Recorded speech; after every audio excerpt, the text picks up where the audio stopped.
Et puis, troisième facteur que je veux mettre en évidence, mais comme je vous dis, il y en a d'autres, hein. Le troisième facteur des inégalités, c'est le fait que l'école reproduit les inégalités territoriales. Selon l'école dans laquelle on est scolarisé, selon le quartier où l'on vit, on n'aura pas la même éducation, on n'aura pas le même enseignement, et donc on n'aura pas les mêmes résultats. Alors on dira qu'il y a un quatrième facteur qu'il serait bon de mentionner, ce sont les moyens financiers consacrés à l'éducation. Évidemment, dans un pays où l'État met beaucoup d'argent dans l'éducation, on peut espérer que l'école puisse travailler mieux que d'autres pour réduire les inégalités entre les élèves.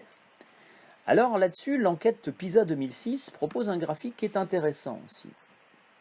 Alors, ce n'est pas tout à fait les inégalités qui sont montrées là, mais ce sont les performances scolaires.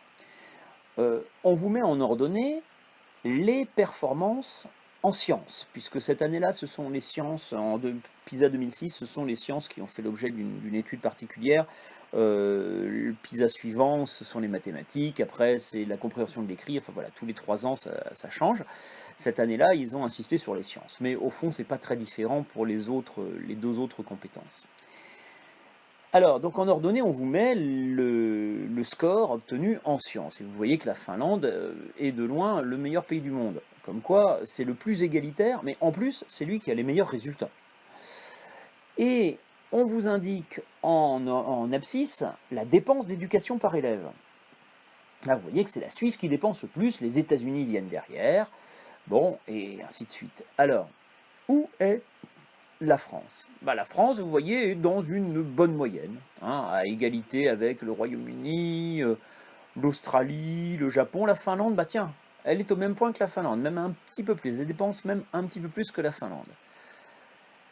Là, vous mesurez le problème. La France dépense plus que la Finlande, et pourtant, son école est moins égalitaire. Est-ce que les dépenses jouent un rôle? Oui, incontestablement, vous voyez qu'il y a une courbe qui est dessinée, il y a une corrélation. Hein, on peut calculer un coefficient de corrélation, montrer qu'il y a une corrélation significative. Plus on dépense d'argent, plus effectivement le système scolaire est égalitaire et donne de bons résultats. Mais enfin, cette corrélation, elle reste tout de même assez faible. Si vous comparez un pays comme la République tchèque, par exemple, la République tchèque dépense 2 fois moins que les États-Unis, même encore moins que 2 fois moins, et ils ont des résultats nettement meilleurs. Donc, le financement de l'éducation joue un rôle, mais il y a fondamentalement, intrinsèquement, il y a un problème qui est lié à l'école elle-même. Alors ce problème, il n'est pas nouveau, puisque je vous montre des chiffres de 2006, et je vous dis que c'est la même chose encore aujourd'hui, et le problème existait déjà avant aussi. Et donc c'est la question que j'aimerais poser moi ici dans ce cours. Pourquoi ? Pourquoi cette persistance du problème des inégalités dans l'école française? Qu'est-ce qu'on n'a pas su faire? Qu'est-ce qu'on n'a pas su changer? Qu'est-ce qu'on a raté pour que notre école reste inégalitaire? Cette question, on pourrait y répondre en invoquant beaucoup de choses, encore une fois, de nombreux facteurs.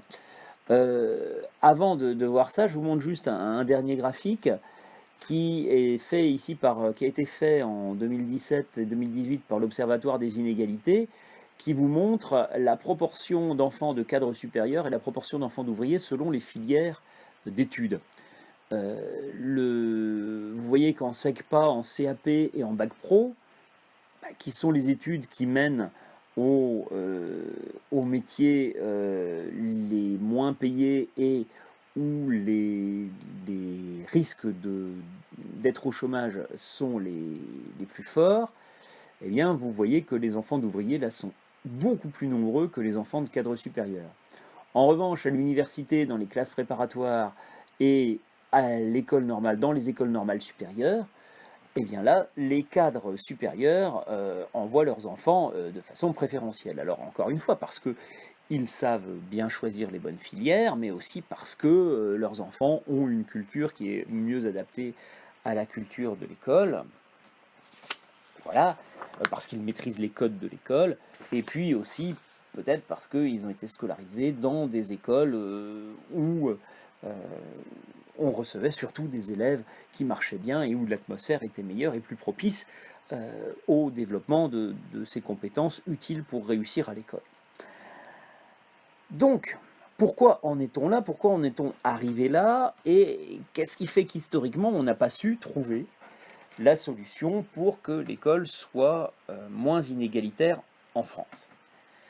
Alors, on me répondra que la lutte contre les inégalités scolaires, elle se fait à de nombreux niveaux. Et je voudrais les prendre ici un par un. D'abord, ça soulève le problème des structures de l'école. Les structures, c'est-à-dire les questions d'orientation, les questions des différentes filières, des différentes voies de formation, à quelle étape, à quel âge on est orienté, est-ce que l'enseignement technologique, professionnel est suffisamment valorisé et permet les bons débouchés. Enfin, voilà, tout ça, c'est ce qu'on appelle les structures. Il y a un autre facteur qui joue, ce sont les programmes. Les programmes scolaires jouent aussi un rôle, bien sûr, dans la réussite des élèves. Vous avez des programmes plus propices que d'autres à la réussite et à la lutte contre les inégalités. Et puis, vous avez bien sûr la pédagogie, c'est-à-dire la façon dont on fait cours, et là, on renvoie aux enseignants. Bref, tout ça, c'est ce qu'on appelle le curriculum. Le curriculum, c'est tout cet ensemble de choses que l'on vit à l'école, en fait. Curriculum, ça veut dire parcours, cursus, parcours, carrière, et c'est ce qui se vit à l'école. Mais on me dira que la lutte contre les inégalités, elle ne se joue pas seulement dans le curriculum, elle se joue aussi au niveau de la société, de l'ensemble de la société. Les inégalités sociales, elles-mêmes, influencent le fonctionnement de l'école. Et on ne peut pas toujours mettre en accusation l'école alors que les inégalités sociales jouent un rôle. Il y a une chose classique qui a été montrée, mise en évidence par les sociologues, le fait que quand on améliore le logement dans un quartier, la réussite scolaire des enfants de milieux populaires est meilleure. Donc la qualité du logement joue sur la réussite scolaire. Bon, cet élément-là ne peut pas être ignoré, on ne peut pas toujours dire « Ah c'est l'école qui fonctionne mal ». Les inégalités sociales, elles-mêmes, les inégalités donc socio-économiques, qui sont liées au fonctionnement de l'économie, ces inégalités jouent un rôle. Et puis au-delà, l'école, l'enseignement, c'est le projet de société. Le projet de société, c'est-à-dire quel projet politique, quelles idées on porte pour construire l'école, pour réaliser l'école qui permettrait la réussite des élèves. L'exemple classique de ce point de vue-là, c'est l'école de la Troisième République. L'école de Jules Ferry, l'école gratuite, laïque et obligatoire instituée par Jules Ferry par les lois de 1880 et 1882, les lois de l'école gratuite, laïque et obligatoire, elles ont institué une école qui a bien fonctionné, qui a donné des résultats, de vrais résultats, qui a scolarisé la France, qui a appris à lire à tous les petits Français, qui a eu de vraies réussites, et puis aussi un certain nombre de contradictions dont on a évité de parler, mais une école qui a réussi un certain nombre de choses. Pourquoi? Eh bien d'abord parce que cette école, elle était portée par un idéal, elle était portée par un projet, elle était portée par une vision politique, et qui était partagée dans la société. Et ça, c'est une grande part de l'explication du succès de cette école. Alors, ça nous fait beaucoup de choses à étudier. Moi, j'aimerais m'interroger, en fait, surtout sur ce sur quoi les enseignants peuvent agir. Voilà, donc c'est un choix, c'est un parti pris. On ne parlera pas du projet de société, on ne parlera pas des inégalités sociales, on parlera d'abord du curriculum, et particulièrement dans le curriculum de la pédagogie, parce que c'est là-dessus que les enseignants peuvent agir. Voilà, ça ne veut pas dire qu'il ne faut pas s'intéresser au reste, ce sont de vrais sujets auxquels il faut s'intéresser, notamment en tant que citoyen, mais voilà, il faut faire des choix, on ne peut pas parler de tout.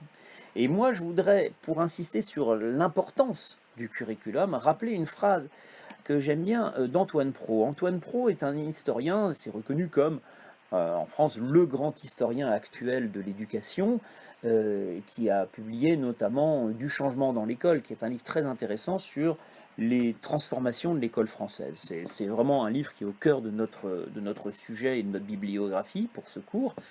Antoine Pro dit que l'école ne peut pas tout. Il ne faut pas tout attendre de l'école. Parce que oui, les inégalités sociales, le projet de société, ce sont aussi de vrais problèmes. Donc n'attendons pas tout de l'école. Elle ne peut pas tout. Mais elle ne fait peut-être pas toujours tout ce qu'elle peut. Elle ne peut pas tout, mais elle ne fait peut-être pas toujours tout ce qu'elle peut. C'est-à-dire, certes, l'école ne résoudra pas tous les problèmes, mais elle a tout de même des marges de manœuvre. Et elle pourrait au moins, à son niveau, faire ce qui lui est donné de possible à faire. Et donc, il est nécessaire de prendre conscience de ces marges de manœuvre et de voir ce que l'école peut faire. C'est un peu ce qu'on va étudier ici. Et alors, pour appuyer cette étude, moi, je vous conseille bien sûr le livre d'Antoine Pro et je vous conseille un certain nombre d'autres livres. Alors, certains vous ont déjà été cités par Pierre Perrier. Moi, je vous en donne d'autres. Vous voyez qu'au milieu, là, j'ai mis Franck Lepage, Comprendre le dysfonctionnement de l'éducation nationale, qui est sur YouTube, qui est une vidéo très intéressante. Je vous en cite un certain nombre d'autres. Alors, je ne vous demande pas, moi, de lire plein de livres, mais je trouve que ça serait bien que vous lisiez un livre sur l'école, au moins un parmi tout cela, parce que c'est un type de littérature avec lequel il faut acquérir une certaine familiarité. Ceux-là sont tous accessibles, sont tous intéressants, sont tous vivants et très éclairants et amènent à se poser vraiment des questions. Donc je vous invite vivement à en ouvrir un, à traîner dans les bibliothèques quand elles seront ouvertes, à en regarder quelques-uns et puis à en demander à votre libraire. Alors parmi ces livres, il y en a un sur lequel je vais insister un peu et faire un petit peu de publicité, parce qu'il vient de sortir et parce que c'est moi qui l'ai publié. L'école en perspective, si j'en parle, c'est parce qu'en fait, c'est la transcription de ce cours que nous faisons aujourd'hui, en fait, que j'ai déjà fait, alors sous une forme plus développée, avec un certain nombre de références qui ne sont pas directement dans le cours, avec des chapitres en plus, mais ce cours que j'ai déjà fait sous une forme un peu différente il y a 2 ans, j'en donne ici une version écrite. Donc c'est évidemment le livre qui colle le mieux au cours, qui le développe le plus précisément et en étant le plus adapté à ce cours. Donc voilà, je vous conseille d'y jeter un coup d'œil. Et si vous l'achetez, bien sûr, vous savez que les librairies à Rennes comme ailleurs ont mis en place un système de click and collect. Vous pouvez acheter vos livres dans les librairies sans forcément passer par la vente en ligne. Donc n'hésitez pas.